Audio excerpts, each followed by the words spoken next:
My name is Kevin Bates, and I'm a pastor in Sherwood, Oregon. Each and every week, we desire to take theological principles, biblical stories, and narratives in all the genre of Scripture and help you immerse yourself in order to embody and apply them to your everyday life. I want to encourage you to tune into this online broadcast each and every week. And ways you can support our ministry is first, follow our Instagram page. Then you can like our Facebook page. You can listen to this broadcast multiple times through the week if you desire, and make comments underneath the social media channel that you are watching and listening to. You can financially support our ministry through our website, resonatelife.org, under the Give tab. And you are joining us live on Thursday night at 8:30 Pacific Standard Time for this broadcast, and this will be replayed as a part of our Sunday morning broadcast at 10 a.m. Pacific Standard Time on Sunday. So every Thursday night, we're coming together for this to go a little bit deeper and to try to gain a better understanding of the material that we are covering. So tonight, we're going to do something a little bit different because I think we have some pertinent issues in our culture that need to be addressed. And so tonight, we are talking about the issue of abortion and reproductive rights. It does go along with our regular series Atlas of the Heart, I believe, very well, because tonight's topic of Atlas of the Heart is places we go when our heart is open. And when our heart is open in vulnerability, then trust and betrayal, defensiveness and heartbreak and love can all be a part of that emotional makeup when our heart is open. So I believe that as a culture, our heart has been open and we've trusted certain people in power to make the best decisions possible and do the very best they can with what they've been given. And it seems like that Christians on both sides of pro-life and pro-choice have definitely had lots of emotion, either in celebration or in heartache. And so we're going to talk about that tonight. How can two people that believe in the same Jesus have two totally different outtakes on such an important issue as reproductive rights and abortion, pro-life or pro-choice?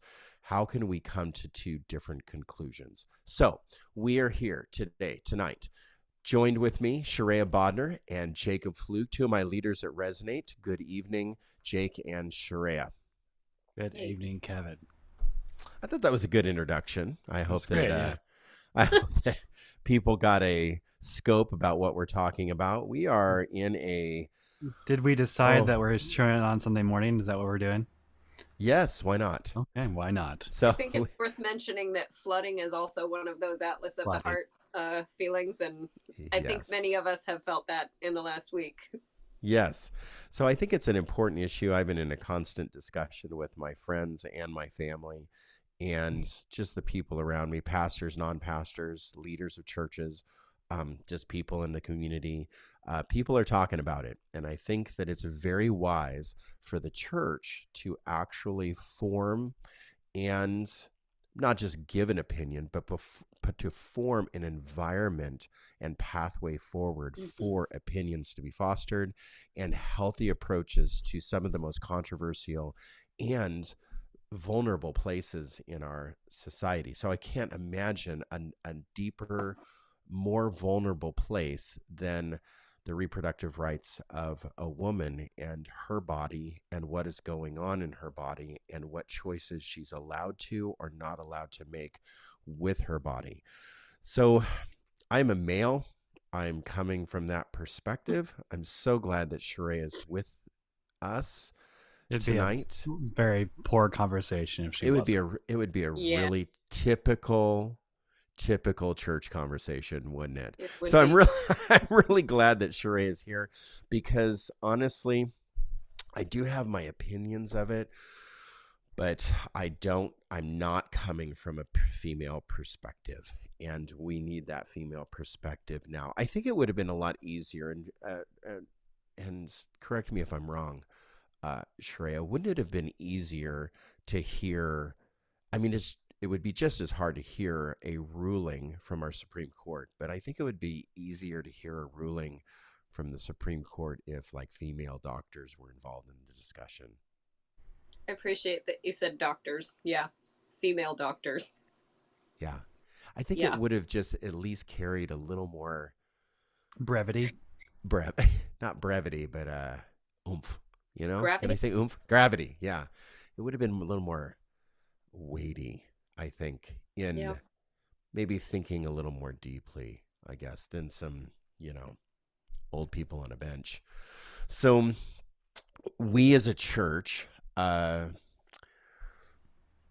never really had to be, I'm going to be honest, we've never really had to be or take a stand of pro-choice or pro-life, really, because the law was the law.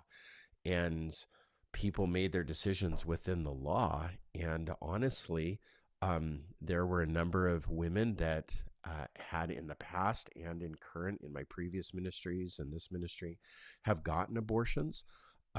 They made those choices during their reproductive years, and some were very comfortable with it, and some were very not comfortable with it.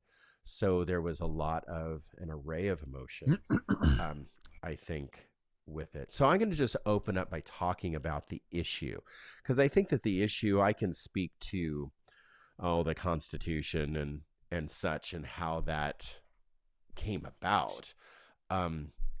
And speaking a little bit authoritatively, my wife worked with pregnancy care centers in Southern Oregon, and she was the abstinence educator for the schools. So she worked in the pro-life movement through abstinence education. And education, we know, is super important when it comes to discussion of reproductive rights and really anything. So, I was given the chance to meet Jane Roe. Her name, Norma McCovey, that she was famously just kind of brought to the light, the media attention. She was a pregnant woman at the time, and she filed a lawsuit that ran up the pole to the Supreme Court, and that happened in 1973. She had her own journey. She went through her own journey. She actually gave birth to that child because she wasn't given the right to have an abortion with that child. And then I believe, if I'm not mistaken, she gave that child over to adoption. So that is just a summary of her story. She did pass away, I believe, in several years ago, 2017, 18, somewhere around there. I'd have to look it up. But she did pass away here in the last decade, and her story is out there. You can read about her story. You can read about her life post Roe v. Wade. So the issue is not the fact that the Supreme Court did not make a decision on whether or not abortion is okay, not okay. They were not making a moral judgment, really. Well, I'll take that back. They were making a moral judgment, but in the judicial system and the ruling that came down, they changed something that has a broader ramification and potential consequences that we have kind of put things underneath. We've put things and sheltered them under this idea where the Constitution provides a fundamental right to privacy that protects people and their choices to specifically, like this, of whether or not to have an abortion. And then the idea that they came up with there is that abortion really is not an absolute, that it needs to be balanced with governmental interests, and there was a lot of layers to that ruling. One thing, though, that I really want to make sure that people understand about what just happened is people believe that the Supreme Court, they ruled to legalize abortion or illegalize abortion. Either one. They actually didn't rule that. They threw it to the states. And so they gave more power to states' rights than federal. So it's no longer protected under the federal umbrella. So the state is able now to regulate what they will do with abortion. So some have, and in the news you'll hear trigger ban. right? So some states have pre kind of slated and voted in the law of trigger ban at the state level. And then others have actually had trigger expansion, and that hasn't really been kind of explained a lot in the news that I hear on some of the social media channels and also some of the media channels that are just out there that some people would consider as maybe have a liberal side or a progressive side to things. They talk about the trigger ban a lot. They're not talking about trigger expansion. So some states are working on expanding reproductive right access, abortion access, and such. So there was about in 1973, what happened with Roe v. Wade is in 1973, there was about 1 million illegal abortions performed. And then after, there was 1 million legal abortions performed. The difference between 1972 and 1973, or pre-Roe v. Wade and post-Roe v. Wade, had a lot to do with the mortality of the female, of the mother. And so the mortality of the mother, there was a lot of people actually survived.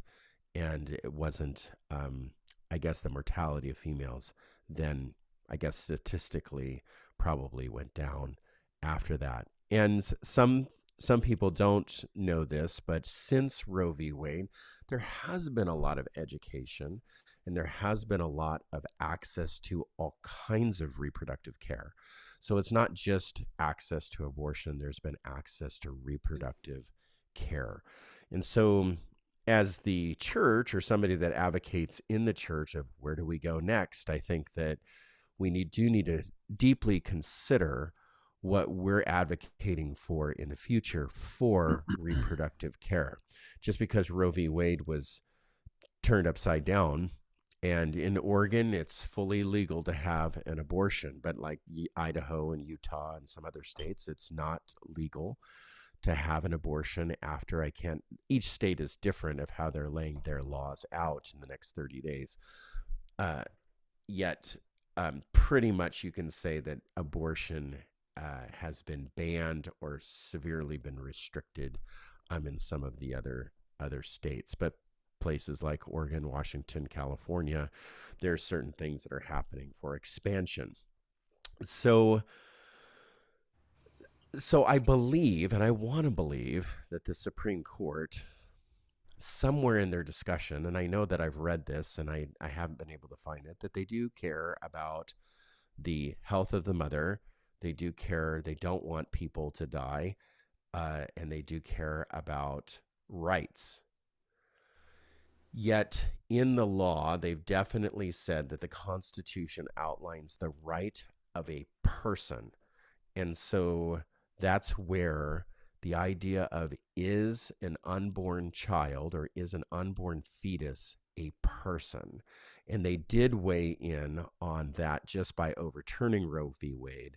Just the action of turning over Roe v. Wade is they declared that unborn fetus, child, was a person, and that person had rights under the Constitution. So that's where we sit, because that person is protected under the 14th Amendment, I believe, as an individual.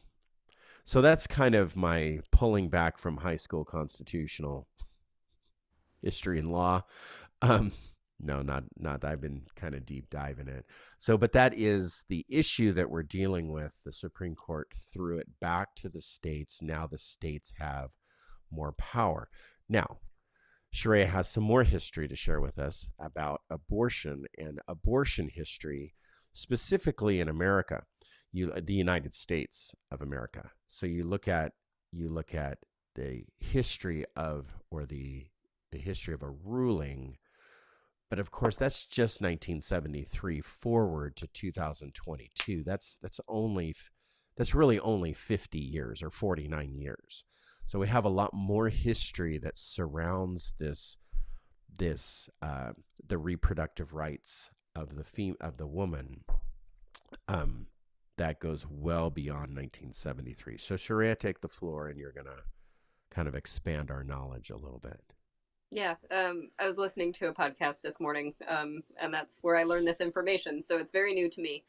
But essentially, abortions were practiced in this country, like pretty much always, including indigenous cultures. And I don't know enough about indigenous cultures to speak to that.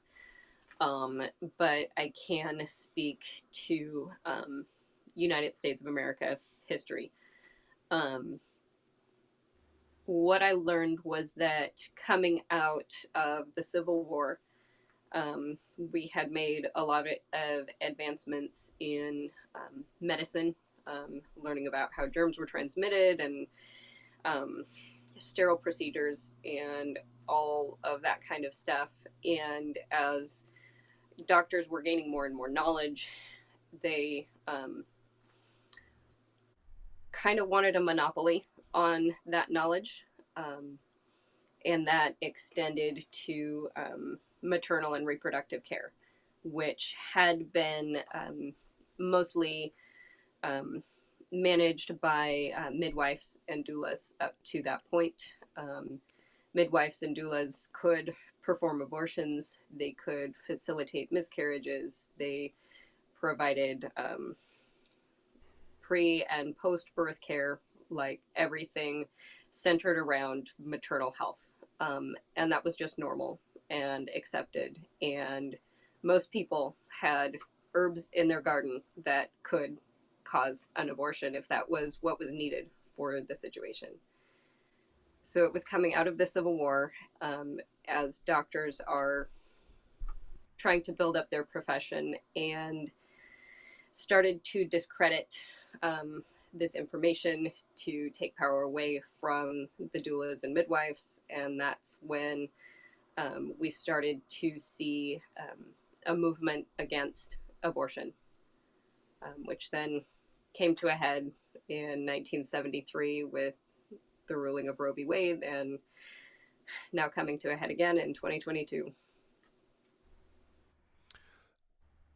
So the way that I understand history, and eventually abortion becomes illegal, but then the states then start opening up this idea of therapeutic abortion.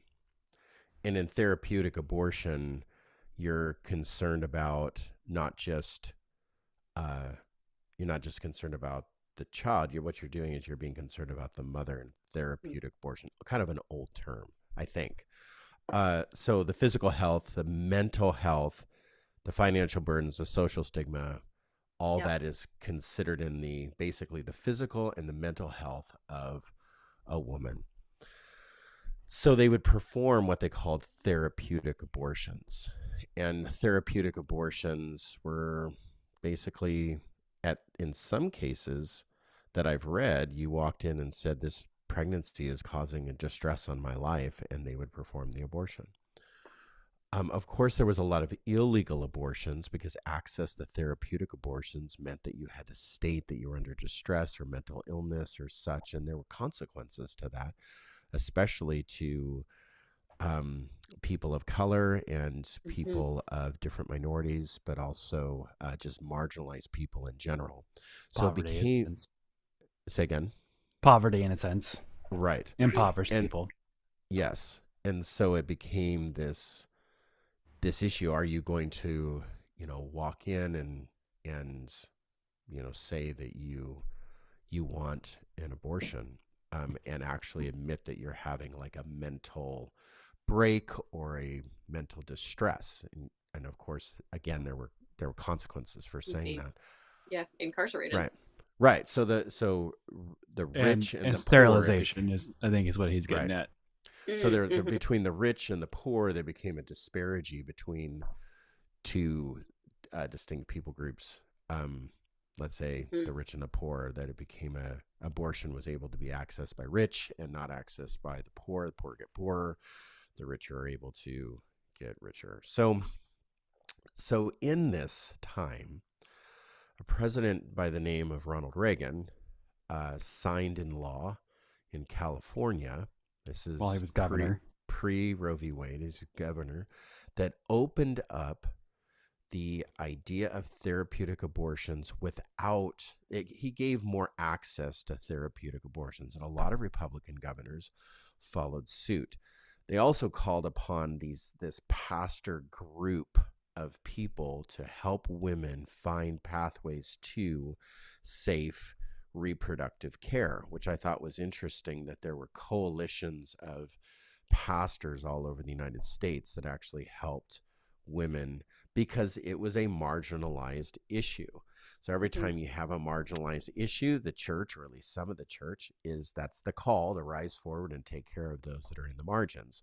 So in the 1960s, if you could imagine, the 50s and the 60s, a pregnant woman, especially one maybe of color or not married, or you just kind of add and you stack the deck against somebody, that they are definitely a marginalized person at that point. So the church actually stepped up and helped find, so they have interviews with some of these pastors that they help find women pathways forward to reproductive care. Now, of course, there was counseling, there was talk, there was like a lot of help around the subject. It wasn't, just, hey, let me drive you to a clinic. So there was a lot of discussion around it. Other countries have different pathways to abortion. Like Israel, you actually have to submit a application type of thing, and it goes before a council of people. You're interviewed by a council of people at a hospital, a reproductive care facility. You're actually interviewed with a panel of people. They ask you a series of questions, and then they tell you whether or not you can move forward with your abortion. They just, I think it was like this last week, just changed that to you can actually apply online, and you don't have to sit before a board of people and like be shamed, like have a lot of shame stigma around you of what you're admitting to and why did you get pregnant and all these things. So other countries do other things. We're not concerned about other countries right now. We're just concerned about, okay, what are we doing, and how is the church? The objective here is not just to talk about abortion, whether or not it's right or wrong, moral, more immoral, ethical, unethical. We're here to come up with a pathway forward for the church, and I think that's important. So we talked about history. We talked about the ruling. We talked about a little bit of the Constitution as much as we understand it. The biggest beef that I have with this whole thing is in 1973, the Supreme Court was conservative in leaning, and they were put in those positions by a conservative cohort of people. So the conservative groups they ruled for Roe v. Wade and swung that pendulum. Now the perceived conservative Supreme Court has ruled against Roe v. Wade.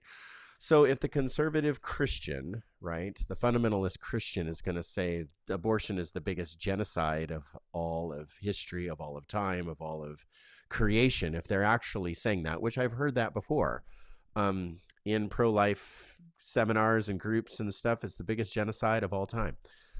Is anyone apologizing? Because like if the conservatives put it in, I mean, Ronald Reagan was a conservative, right? So he put therapeutic abortions and access. So is anyone apologizing? Because like if you take that stance of genocide and murder, I mean, is there any retribution? Is there any, hey, we're sorry, we misinterpreted the Constitution in 73, we made a mistake, we've been enlightened with God and by God, and he gave us new enlightenment? I don't know. I mean, it just seems like that there needs to be a little more speak from the bench. I'd like a little more clarity from the bench, to be honest, but I'm not getting it, and I'm only one of millions. And with our own history, it is worth mentioning that the Conservative Party looked different in 1973. That was before the rise of the religious right, the moral majority, which was latter 70s into the 80s. I mean, it looks different. We're not even talking about the same thing anymore, I don't think. We're not. We're talking about um, we are talking about a party specifically turning from their roots of expansion of federal influence to an expansion of state influence. And so if you go back to the Civil War, Republicans were in the North, Democrats were in the South. In that, if we're going to use those terms, and Republicans had an expansion of federal rights so that they could end slavery and end the hardship that was trying to navigate state versus federal rights, especially because they had made slavery a states' rights issue. Because they made slavery a states' rights issue. And I think it's important to note that as conservatives and be that Republicans, or if we want to put that name on it, that the more they push for state rights, the more we can get on the road of, okay, so abortion's on the table. Next, we are hearing about contraceptives, especially in infanticide contraceptive devices, IUDs and morning after pills, and then you go into, well, what's next at that point? You have gay rights, LGBTQIA plus, anything like that. And then after that, if we go on the road, you have then race and segregation and all these things that can be reformed, taken out of the Constitution and put back into the state's hands. And so what people if I could push back a little bit, I'll push back a little bit. You can push back a little bit, yeah. I think at a certain point, though, I mean, if we see riots like we have in the last, handful of years, I mean, there's certain issues that get brought to the table that I think there would be a movement against it. And so as people in power shift their opinions and ideas and maybe push it to the states or whatever, and then the states then make decisions, I think that we would have some pretty severe pushback. Now, whether that would make change, I don't know, but revolution does. That's where you get the idea of liberation theology, and that's we can take that, Gustavo Gutierrez style, all the way down that trail. But we don't have time to go there. I don't think though. I was more addressing the slope of logic that you're going under. Right, and the cases that were already brought up in the draft. Correct. Yes. So I think that at a certain point, though, culture would rise up, and we see that biblically. We see that socially and in culture in general in modern times too. Yeah. And I think that there would be a turn and a shift, that certain things. But although people, have said, like Whoopi Goldberg looked at Clarence Thomas and said, we can't go back to a quarter person. Right.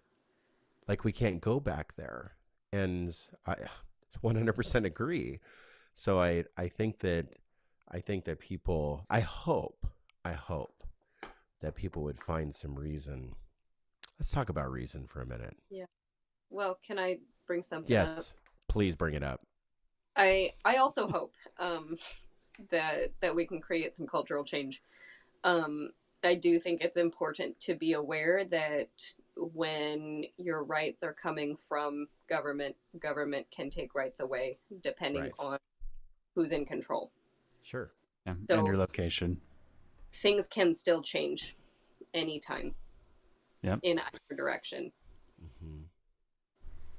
Well, and I think that's where we have gotten comfortable, where we have allowed certain voices to be very loud.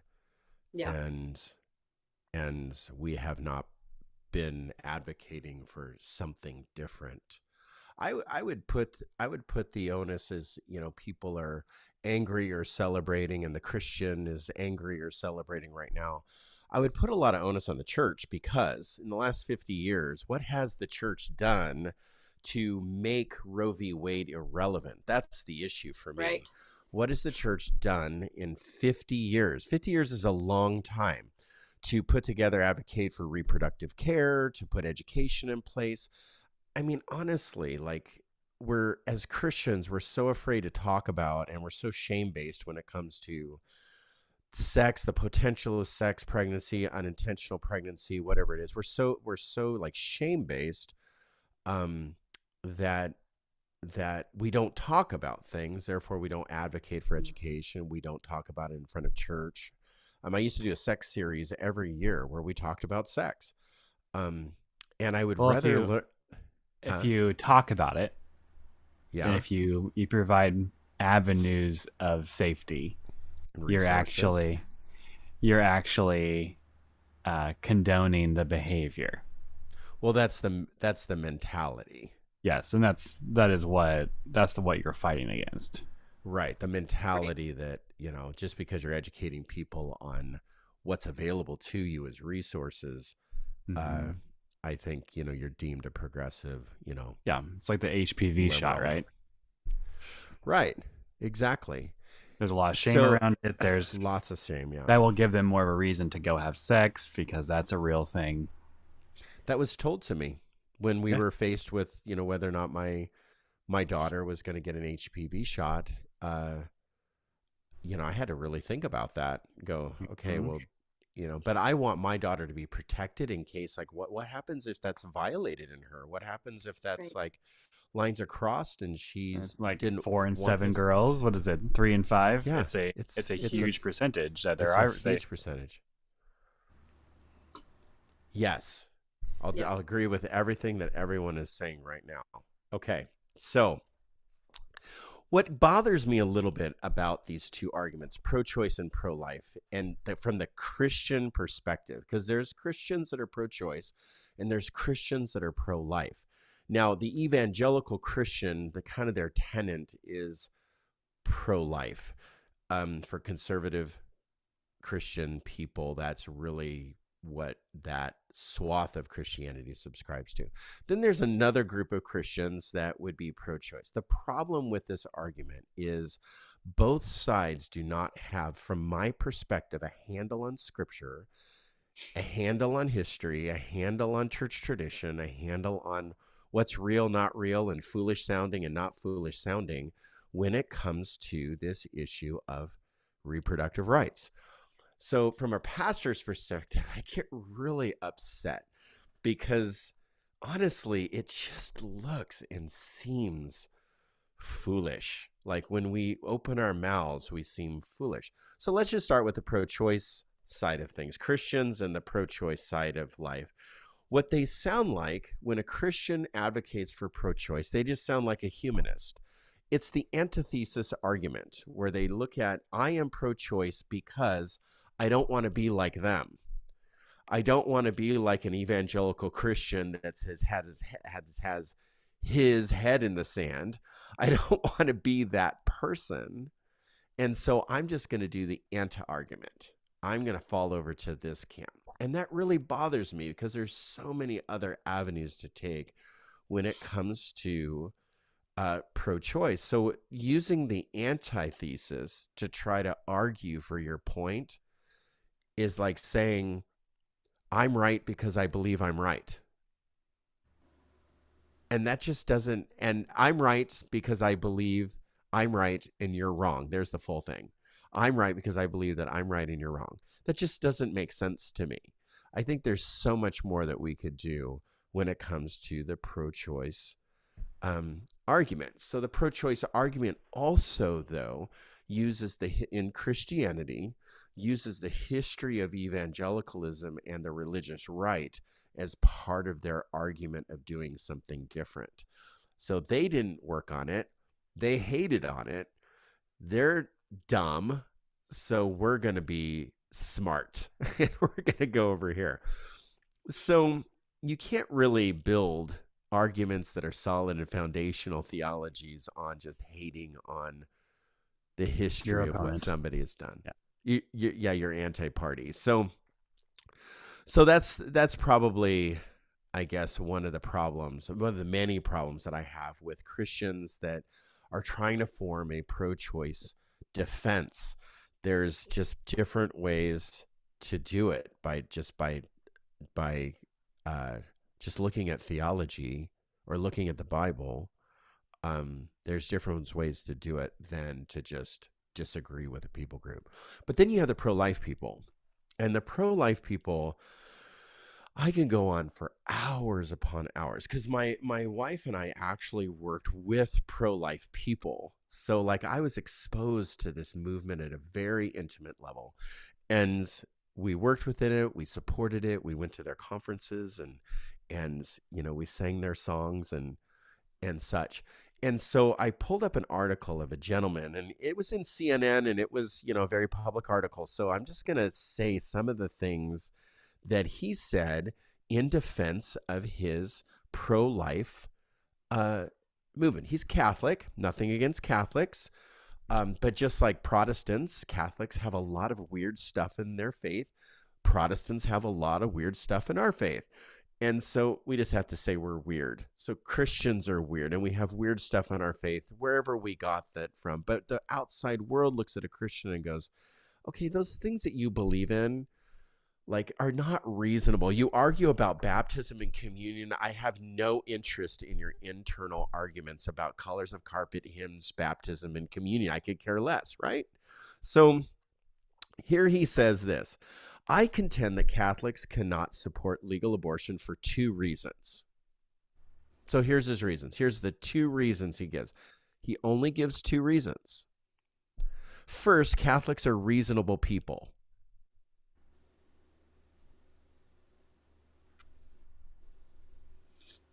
All Catholics? Exactly. So he just makes a generalizing statement about all Catholics. And I can tell you there's some theologies in Catholicism that there's a reason why I'm not Catholic. And so I'm looking at like transubstantiation, communion, popes don't decompose in the grave. We have a lot of traditions that are going on that I just sit there and go, those aren't reasonable. And so if you're going to say that your people group, you can say we as people can be reasonable. That's okay. I can get that. We can be reasonable. But to say that Catholics in general are reasonable, there's a lot of reasonable Catholics that are pro-choice. Mm-hmm. So what do you do with that? Hello, President Biden. So then his second Catholic argument is Catholics are guided by faith. And faith clearly teaches that abortion is a serious evil that must be stopped. So then underneath this article that was in CNN the other day, he then explicates out his first and second argument. And so then I go to his second argument, and this is his explication. Along with reason, so he says, we are reasonable people, right? So along with reason, revelation tells us that abortion is wrong. Okay, so knock on my door, right? While the Bible does not explicitly mention abortion, so where does your faith come from if it doesn't come from the Bible? If the Bible doesn't mention abortion, but our faith clearly is built on the principle that abortion is evil and wrong. But the Bible doesn't say anything about it, which is not true. So then I'm sitting there looking at this person's article going, okay, so then he says this. It does describe how human life exists in the womb. So out of two arguments broken down into two subset arguments, one of the subset arguments is actually viably true. That's what Christians sound like when it comes to pro-choice and pro-life arguments. We give all of this extra stuff and we say, listen to me now. And we sound, can I just say, stupid?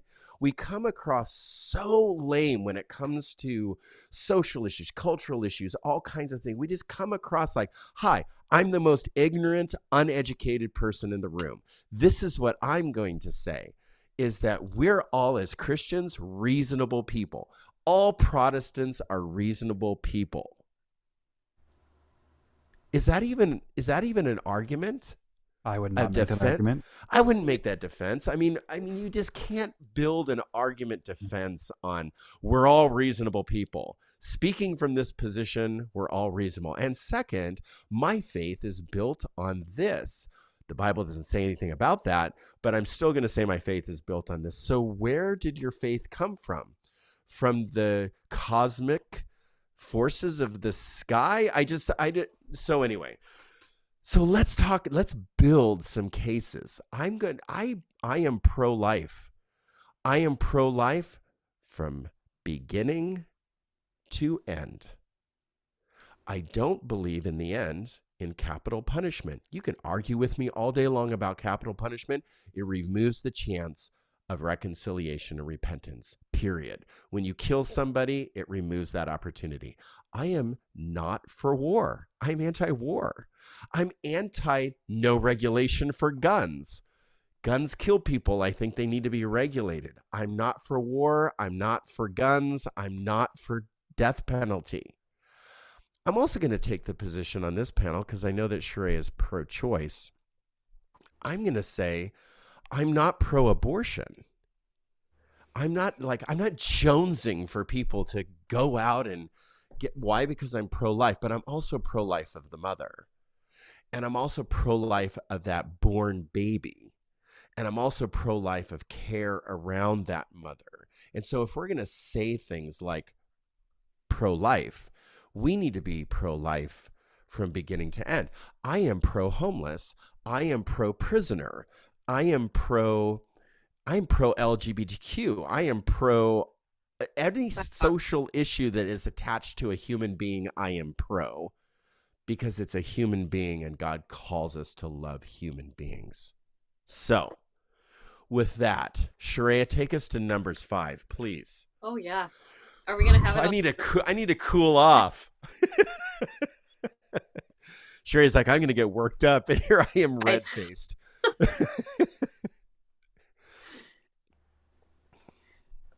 Rob, are you able to put Numbers 5 up on the screen? I'm working on pulling it up on my phone too. There's Ray. There we go. Oh, is this nice. the Numbers? That's Yep. not Numbers. Oh, you can do that one. Do Exodus 21. That's great. Okay, cool. Perfect. All right. I'll read it aloud. When people who are fighting injure a pregnant woman so that she has a miscarriage, but no other injury occurs, then the guilty party will be fined what the woman's husband demands, as negotiated with the judges. If there is further injury, then you will give a life for a life, an eye for an eye, a tooth for a tooth, a hand for a hand, a foot for a foot, a burn for a burn, a bruise for a bruise, a wound for a wound. Ouch. Yeah. This is from Exodus. So it's when God is delivering the law to the Israelite people. So if a woman is injured and it causes a miscarriage,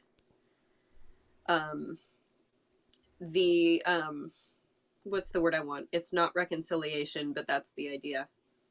The compensation. Recompense or Yeah. penance. The penance. Yeah, is whatever the woman's husband decides. Typically, like either a monetary amount or, sheep, goat, cow, whatever the husband decides. If there's further injury, which means to the woman, that's when a life for a life, an eye for an eye, a tooth for a tooth is invoked. So that's placing importance on the woman's life. It's placing importance on the injuries that she sustains. But if it's talking about just a miscarriage, that is not viewed as a life. Otherwise, the person who caused the injury would have been killed. So if I can include here, there's a huge history around the Hebrew people and just their faith in general, huge history, but also commentary that has been written about Exodus 21. So in Exodus 21, it shows a miscarriage through violence. Mhm. We don't know, it just says prematurely, so we don't know if that child survived or not, correct? It just was a miscarriage caused by violence, or did the child die? I don't think the baby survived because that's what a miscarriage is. Okay, yes, true. Thank you for clarifying that. See, this is But why also from my male perspective. the Hebrew uses weird idioms too, so the text is hard to work with. Right. Well, the interpretation in the Talmud. Now, there's Talmudic interpretation, which is kind of a commentary around texts. And it actually says, like in Arakan 1:7, which is a Talmudic text about abortion. And they actually say that if a woman is up for capital punishment, she is to be executed before the child is born. Hmm. If she's about ready to give birth, then the baby can be saved. But if she's not ready to give birth, then she's to be executed, because in a lot of Jewish tradition, they believe that the child, the fetus Carry in the the womb, sins. the fetus in the womb is a part of the Mhm. female body. It's the woman's body. It's not Not a a separate separate being. entity. Right. Yeah. Right. In a Halat 7:6 in the Talmudic text, it says that if a woman is struggling giving birth and is about to die, that it gives authorization to abort the baby when it comes to the life of the mother, to extract a fetus in utero in order to save the mother's life.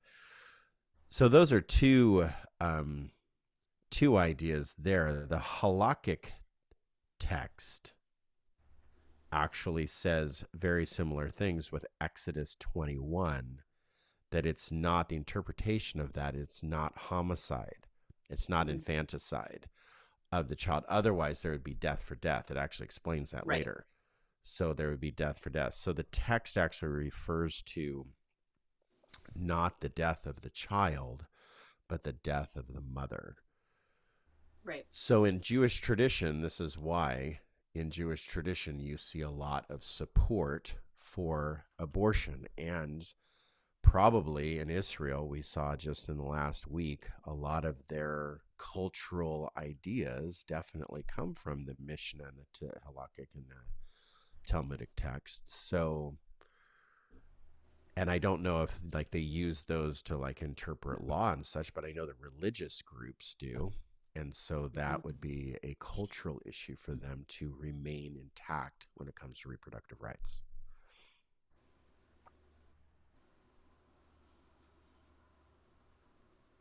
I suppose now is a good time to bring up that because in Hebrew the word spirit and breath are the same, there is an idea within Jewish understanding of the text that the child is not alive until it draws its first breath. That's when the spirit enters the child's body. Right. Well, you have the breath of God. You have breath like right from the beginning. A lot of people say, well, creative order is now reestablished when you turn over Roe v. Wade. Well, that says creative order says that Adam breath brought him to life. So the breath of God. So our breath has always been that, what you're saying. Right. And in the Bible, all the way through the Bible, the problem with pro-life is if you're going to say, I am pro-life based on the Bible, right? You can make a case out of the Bible that life begins at birth. Because of just the metaphor of born, you have a few things like in Luke 1:41, and you have a poem that says, I was knit in my mother's womb. You have a few things that say in the Psalm that says certain things, but the metaphor, and the metaphor is being born of God, being born again, being a born of Israel, being born of this person. So the idea of being born is when life begins. So there was a lot of, Jake, why don't you jump in and, because I don't want you to be quiet the whole time. I'm listening. It's all good. You had Criswell's quote Criswell. there. I mean, Criswell, yeah. Most of, I would say, pre-1980. And if you look into the history of the church and how the church has dealt with abortion care, and to be clear, it's never plan A. I don't think that we're ever talking about plan A, even in scripture, and how scripture does. I mean, I would say scripture supports a more abortion rights stance with the continuity of scripture. That itself is not plan A, and it's the plan B that the mother or her community has chosen for them. And so in Numbers 5 especially, it's the husband that believes that the wife has been sleeping around, and so they're going to cause and give her herbs to cause a miscarriage, which Joshua said earlier that it's a very common practice, that you had them in your gardens probably. If you wanted to know which herbs specifically, you can read Ben Franklin's book on herbs and abortive herbs that you could have taken that has kind of been squelched down. But if you want to make a church father, or not church father, what they call it, founding father stance Founding fathers, yeah. on what they thought about life, I don't think that they held a very high view of life, especially when they quote savages and they're quarter persons of people of color.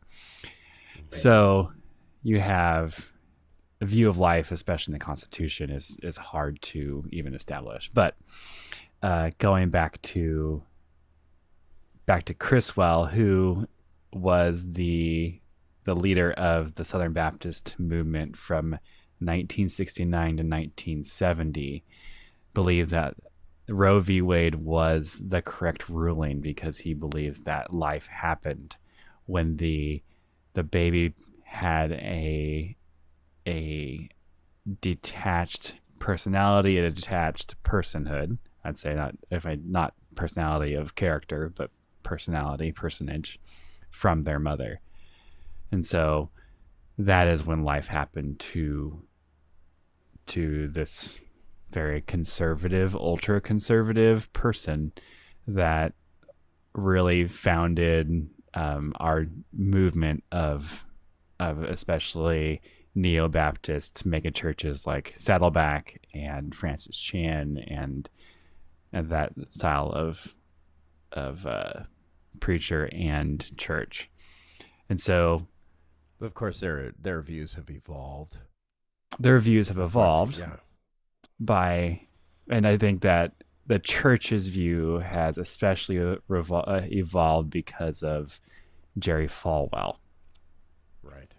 And so I think it's hard to talk about pro-life and pro-choice with not bringing up Jerry Falwell.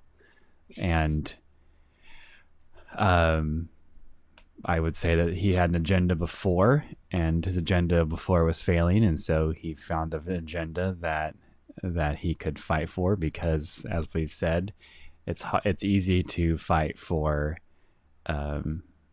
people that can't speak, especially the preborn, because they don't talk back to you. So I forget what I was supposed to answer. Criswell? Yeah. You did a great job. Okay, thanks. There you go. Sharia, take us down Numbers 5. We need to get that Numbers 5 in. Take us down that trail. Okay, here we go.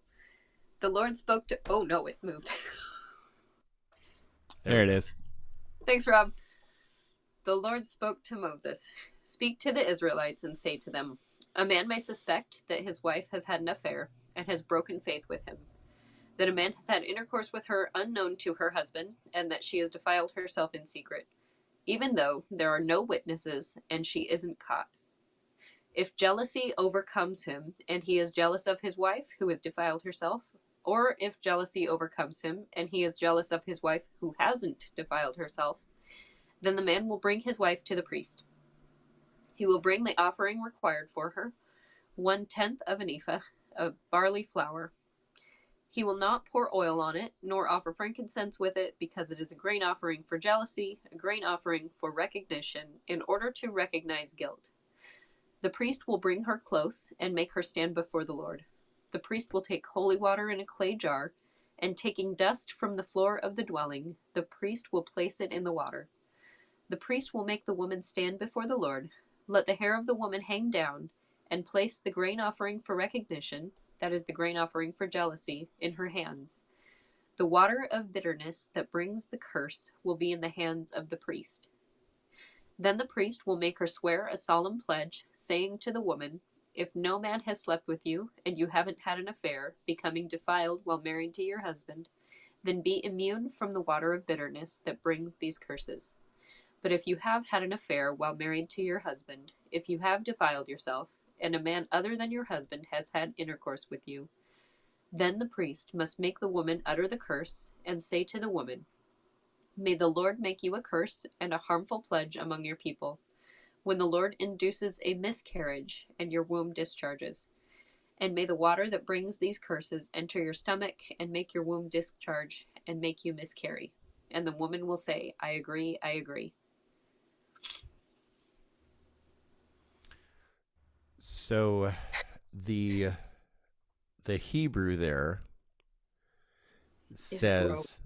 It's gross. Yeah. It's the thigh that Her rots. thigh will rot? Yeah. Her thigh will rot. That's the interpretation of miscarriage. And so ultimately she goes sterile. Right. But what I found interesting, most English translations say something like her womb falls out. Which is also gross and disturbing. Yeah. Yep. But like, so a lot of the Bible is disturbing. It's true. Yeah. The fact that CEV uses the term miscarriage, I think, changes the whole passage and the way we look at it. Right. Because Kevin, until you had brought it up a few days ago, I had just never seen that in the text before. Right. And when you're using the miscarriage, it seems clear as day to me that this is an abortion. Because it's either a test for pregnancy, which would result in abortion. Right. Or if it's an abortion, however you want to frame that, it results in either the herbs that she drank or the poison that she drank didn't do anything to her because there was nothing there, right, or it did something to her because there was something there. So either way, the result is a miscarriage. Mm-hmm. Well, yeah, those are some heavy verses. Yeah, jump in. Either way. I didn't mean to say that. It's either she wasn't pregnant, or she was and nothing pregnant. happened, Gotcha. or she was pregnant and it resulted in a miscarriage. That's what I meant to say. Mm-hmm. All right. So the halakhic status of an embryo fetus depends upon the stage of its development. This is the halakhic interpretation of these verses. From conception to the 40th day, it is considered to be merely water. At 3 months, the pregnancy is physically recognizable.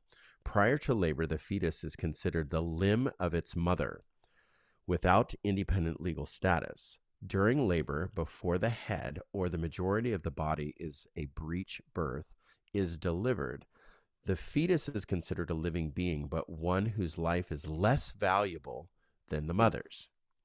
After the head of the majority of the body is birthed, the fetus has a nearly equal status with the mother, especially if it is a full-term pregnancy. Only after full-term pregnancy or survival of the premature fetus for 30 days does full human status adhere. Huh. 30 days. Wow. Wow. So we're not going to go there. We're not going to say 30 days. But got a month to choose. Yeah, exactly. So honestly, that's what that kind of means there. That alludes to that. So I think that, go ahead, Shreya. Well, depending on how your society is set up, and especially in a pre-industrial world, that is a matter of survival. And Correct. it was not common in a lot of cultures. Right. Infant mortality and maternal mortality was super high. Right. And on the side, we, as the United States, we have one of or the highest maternal mortality rates out of any developed nation.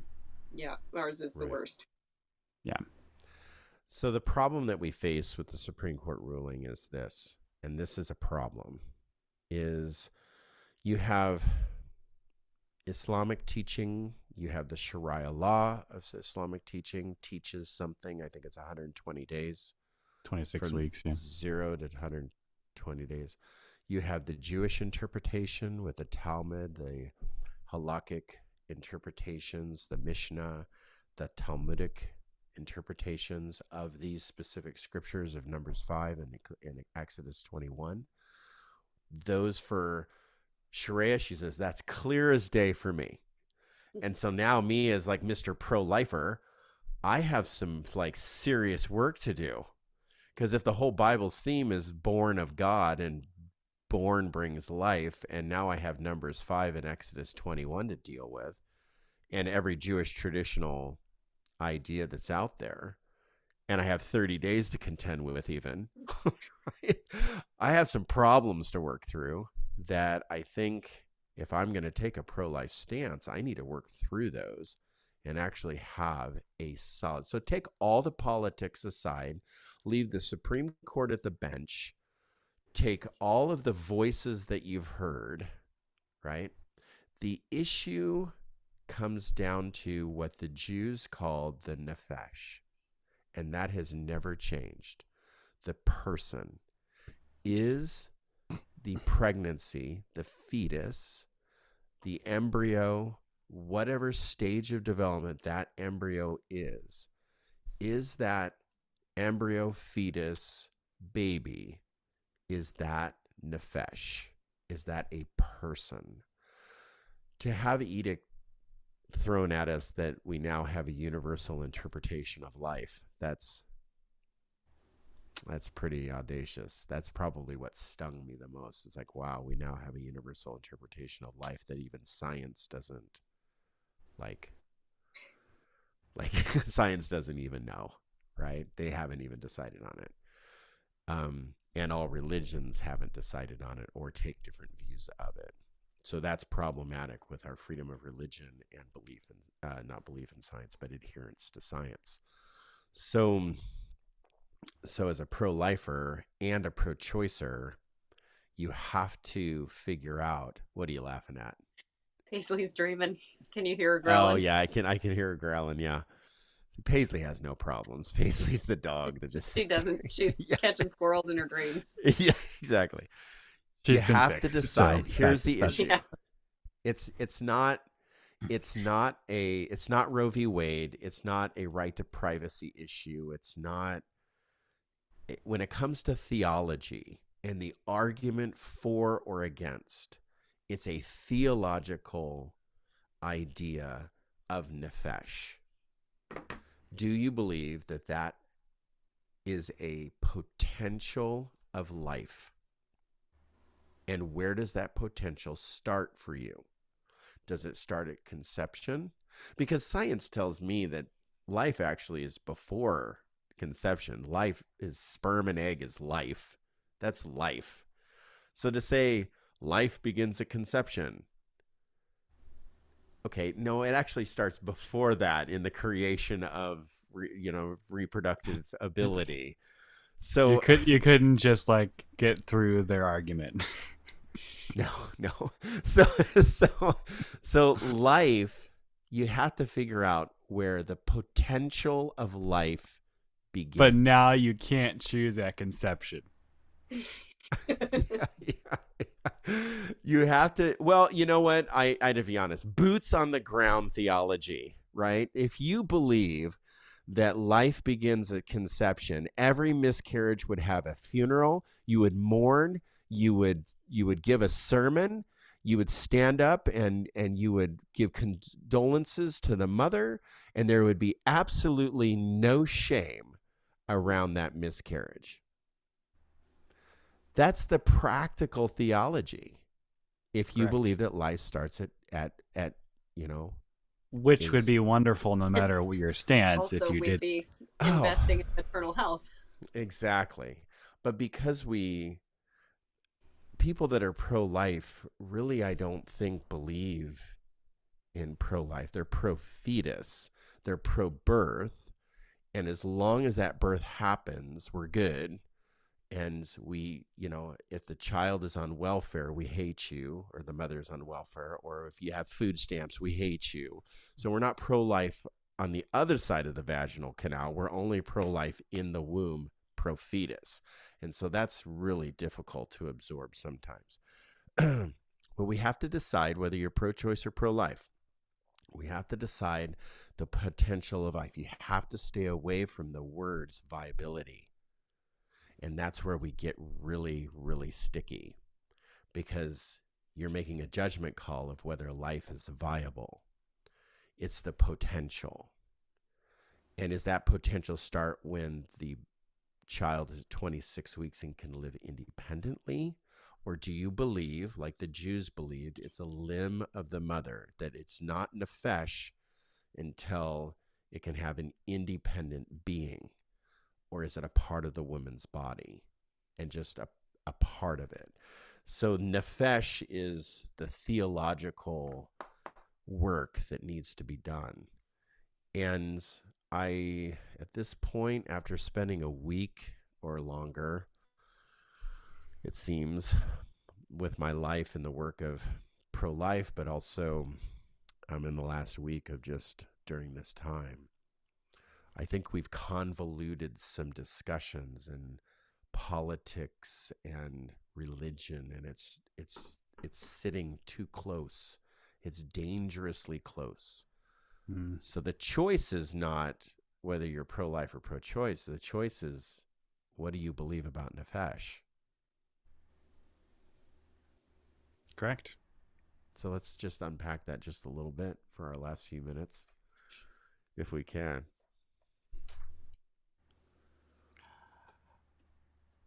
Scripturally, theologically, I think even for the first um, 350 years of Christianity, they would take the stance the same as the halakhic interpretation, the Mishnah, that life, Talmud, yeah. the Talmud, the life was when you became an independent being, and you were able to sustain yourself outside of the womb. And so, and I think if I could think of why they would say that, it probably was a mechanism or a healing position of the the extreme infant mortality that was the prehistorical, or even the pre-industrialized world, that it would be easier to lose something that was just a part of you than something that had its own soul, own being on the outside. I have an idea there too. Go for it. Just with the availability of like medical imaging, like we now know what a fetus looks like as it's growing, and what Not different not just water. right, it's not just water, what different developmental milestones and markers Yeah. there are. What fruit they are of the week. Is it an avocado? Right. You know, so I think there Yeah. is something to being able to visualize it too. Mhm. It's less magical. Yeah. Mystical. Mystical. Yeah. Well, some of the early church fathers, they had different views of that because they couldn't visualize it. Although, just know that the reason why opinions were made, the mortality of women were so high that they could actually like pull the baby out, Right. and they could see that it could survive while the woman was dying. And so they actually would perform procedures that they could see that this Sure. child is developmentally at this stage, or they could see that it was, a potential of life. It could have survived, or it did survive. So there's actually, in those opinions that were made, it's not like they didn't know what was going on inside. So there was actual knowledge, I guess, of what was happening. And I think we're staying away from the topic of viability. And I think Yes. which I think viability is great, and you have to nuance it with all people, first and foremost, are viable. Yes. And so when you walk down the road of viability, you start to say who is and who isn't viable. The prisoner is not viable. The houseless is not viable. Like even taking it right back to birth, those that are born with disabilities, those that are non-neurotypical, those that are born of another race, they are less viable. And so then you are able to make those eugenic conversations easier. And so that's why we're staying away from viability, even though we are talking about the viability of the person. And right now, the youngest premature baby was born last year at 21 weeks that survived, and they're now a year old.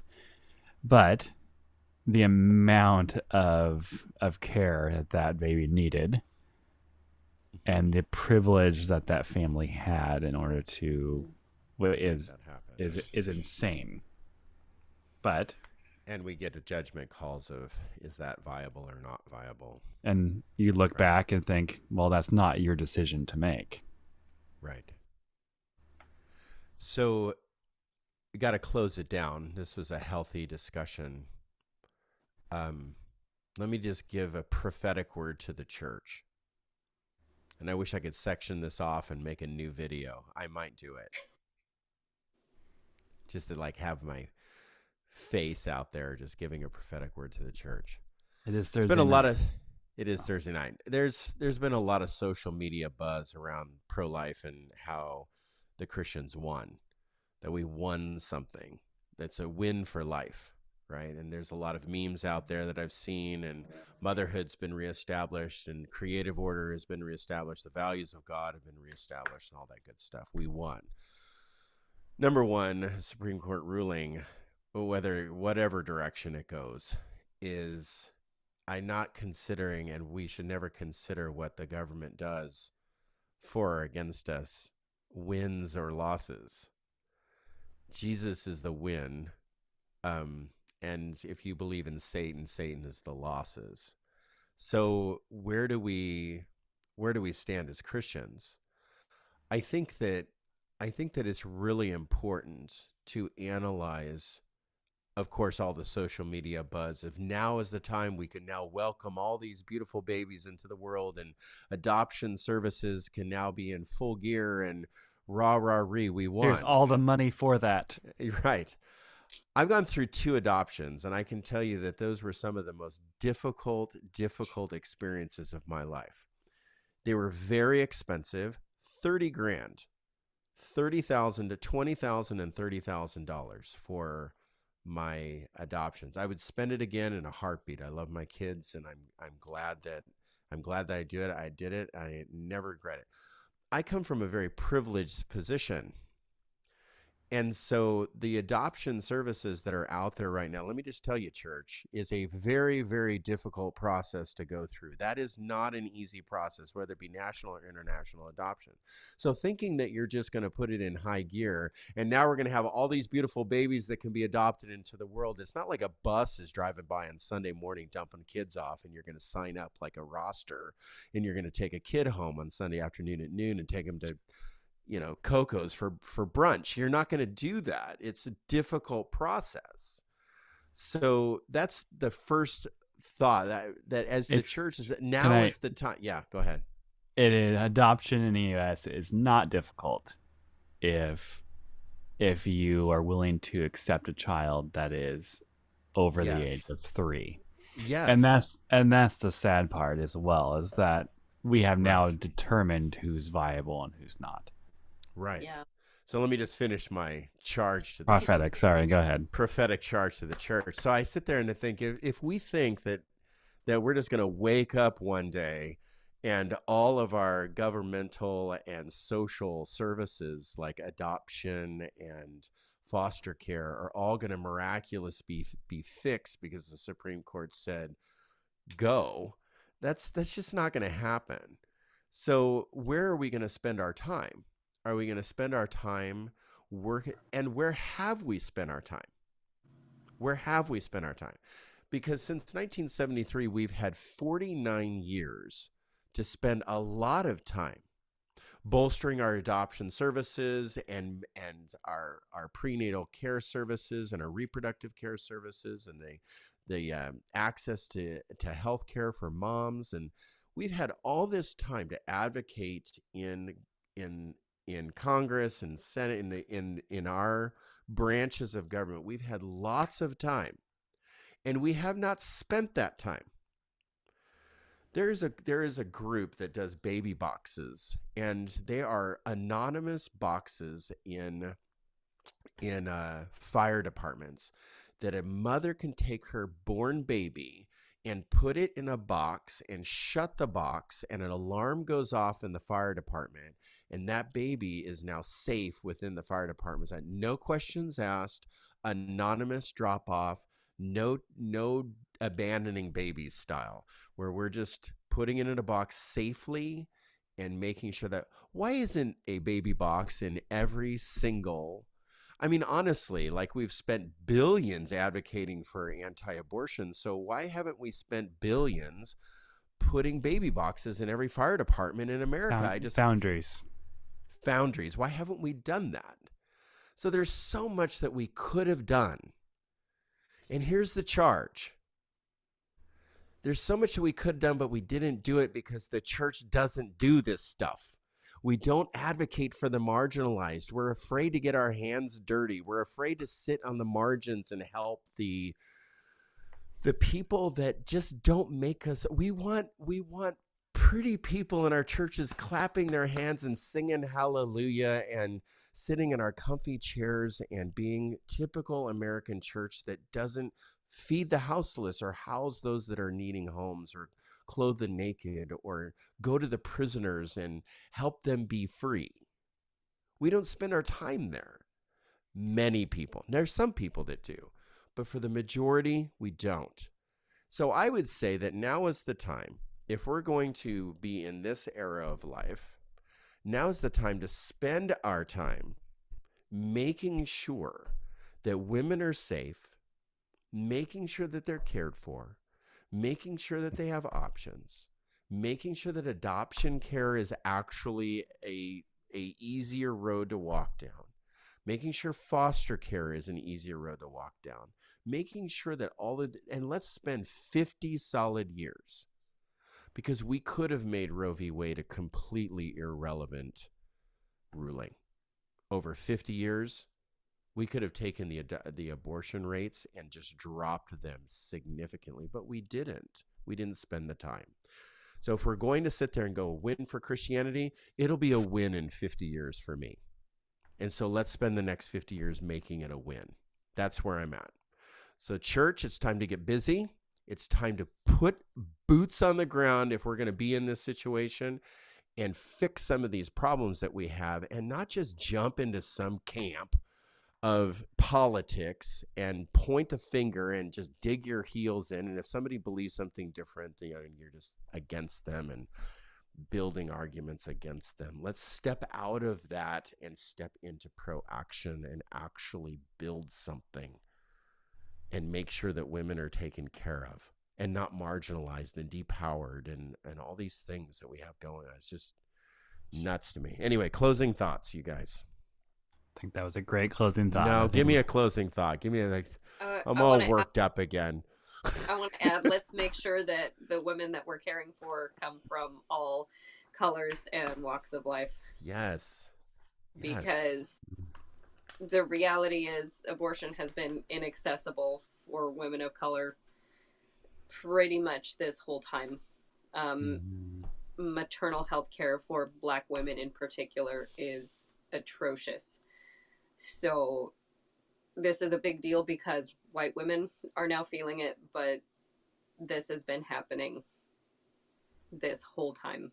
And as a church, as we're trying to support women, we need to be supportive of all women. 100%.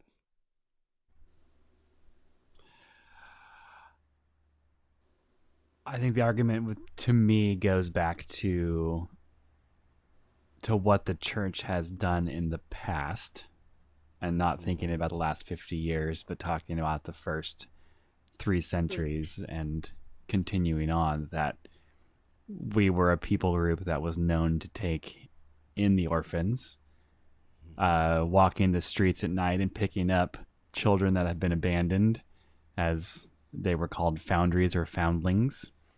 And it's sad that fire departments took over that role, but here we are. That orphanages were ran by churches, hospitals were ran by churches, hotels, hostels, anything with the HO prefix is established by the church, and we have gotten away from that. And as we look to our future outside of the political agenda, because I think that the people that are advocating for the end of Roe v. Wade would also advocate for the separation of church and state, especially if state is impacting church, not vice versa. But that we would separate ourselves from that political system and really focus on the love of everyone. And that's our motion for tonight. 100%. Thank you. It is. Awesome. Well, we got a little bit. Well, I'll just say, you said you were going to get fired up, Sheree, and I'm the one who got fired up.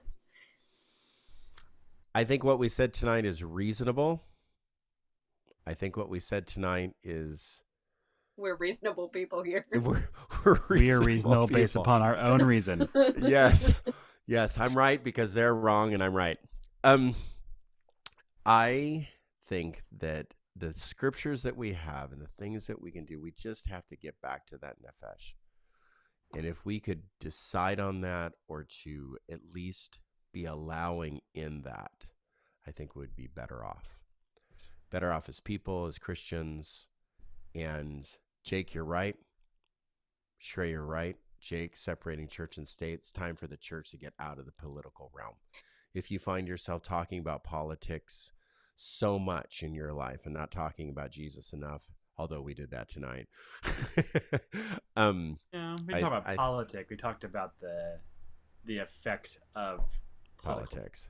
Yeah. If you find yourself in the political discussions all the time, it's time to separate yourself out of those and to get back into a Jesus conversation, a Bible conversation. And Shreya, you're right. We need to advocate for every single woman on the planet, advocate for her rights and for her care and who she is as a person, because she is nefesh, and we need to actually put that into practice. Thanks you two for joining tonight and giving me your authoritative and educated responses. I really appreciate that. And with that, I hope somebody out there gets something out of what we talked about tonight. Good night. Have a Good night, wonderful everybody. evening. Night.